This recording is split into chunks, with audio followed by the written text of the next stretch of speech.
2026ல எனக்கான நட்பு ராசி, பகை ராசி என்னென்ன அப்படின்னு கேட்டிருக்காங்க. பொதுவாகவே இது இப்படி நம்ம எடுக்கவே கூடாது. எல்லாருமே என்ன பண்ணுறாங்க, பிறந்த நட்சத்திரம் பிறந்த ராசிக்கு வந்து பகை ராசி அப்படின்னு 6வது 8வது ராசி சொல்லுவாங்க. இன்றைக்கி நீங்கள் கூட சொன்னீங்களா திருவாதிரை நட்சத்திரத்தை பற்றி முன்னாடி பேசுனீங்க. ஒருத்தர் கேட்டிருக்கார், திருவாதிரை நட்சத்திரத்து 80 இருக்குது, எனக்கு ஆனால் பூச நட்சத்திரம் போது 40 தான் இருக்குது, நான் எதை எடுத்துக்கலாம் அப்படின்னு பலன் கேட்டார். இப்போ கடக ராசிக்கு பகைய ராசி அப்படின்னு எடுத்துக்கிட்டோம்னா தனுசும் கும்பமும் பகைய ராசியாக இருக்கும். இன்றைக்கி என்ன தசை நடக்குதோ அதுக்கு வந்து பகையான ராசிகள் எடுத்துக்கணும்.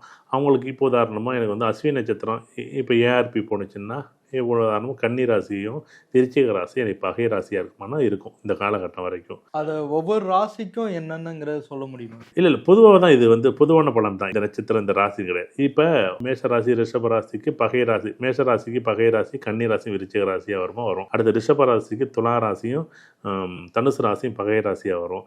அடுத்த மிதன ராசிக்கு வந்து என்ன ராசி பகை அப்படின்னா விருச்சகமும் மகரம் தான் பகையாக வரும். அடுத்தது கடகத்துக்கு வந்து தனுசும் கும்பமும் பகையாக வரும்.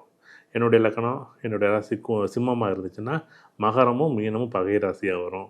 இந்த பகை ராசிங்கிறது வந்து நீங்கள் ஏஎல்பியில் சிம்மம் வந்து கேது தசையோ சுக்கிர தசையோ சூரிய தசையோ போணுச்சுன்னா உங்கள் மகர ராசியில் யாராச்சும் இருந்தாங்கன்னா, இல்லை வந்து சப்போஸ் வந்து மீன ராசியில் யாராச்சும் இருந்தாங்கன்னா அவங்களுக்குள்ள சண்டை வரும், கருத்து வேறுபாடு வரும். நீங்கள் பிறப்பு ராசியை வச்சு இது பார்க்கலாமான்னு பார்க்கலாம். ஆனால் அதை விட இது வந்து ரொம்ப துல்லியமாகவே பொருந்தும். உங்களுக்கு ஜாதகம் பார்த்து தசா புத்தி பார்த்து கோச்சாரம் பார்த்து லக்கணத்தை பார்த்து ஏஎல்பி லக்கணத்தை பார்த்து அதெல்லாம் ரொம்ப லாஜிக்க வேண்டியதில்லை. இன்றைக்கி இது எனக்கு என்ன நட்சத்திர தசை நடக்குது, உங்களுக்கு எங்கே தசை நடக்குது, அவ்வளோதான்.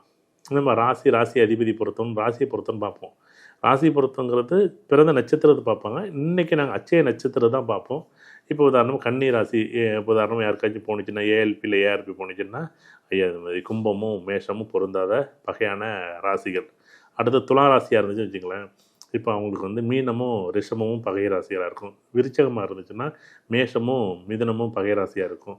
தனுசாக இருந்துச்சுன்னா அவங்களுக்கு வந்து பார்த்திங்கன்னா ரிஷபமும் கடகமும் பகை ராசியாக இருக்கும்.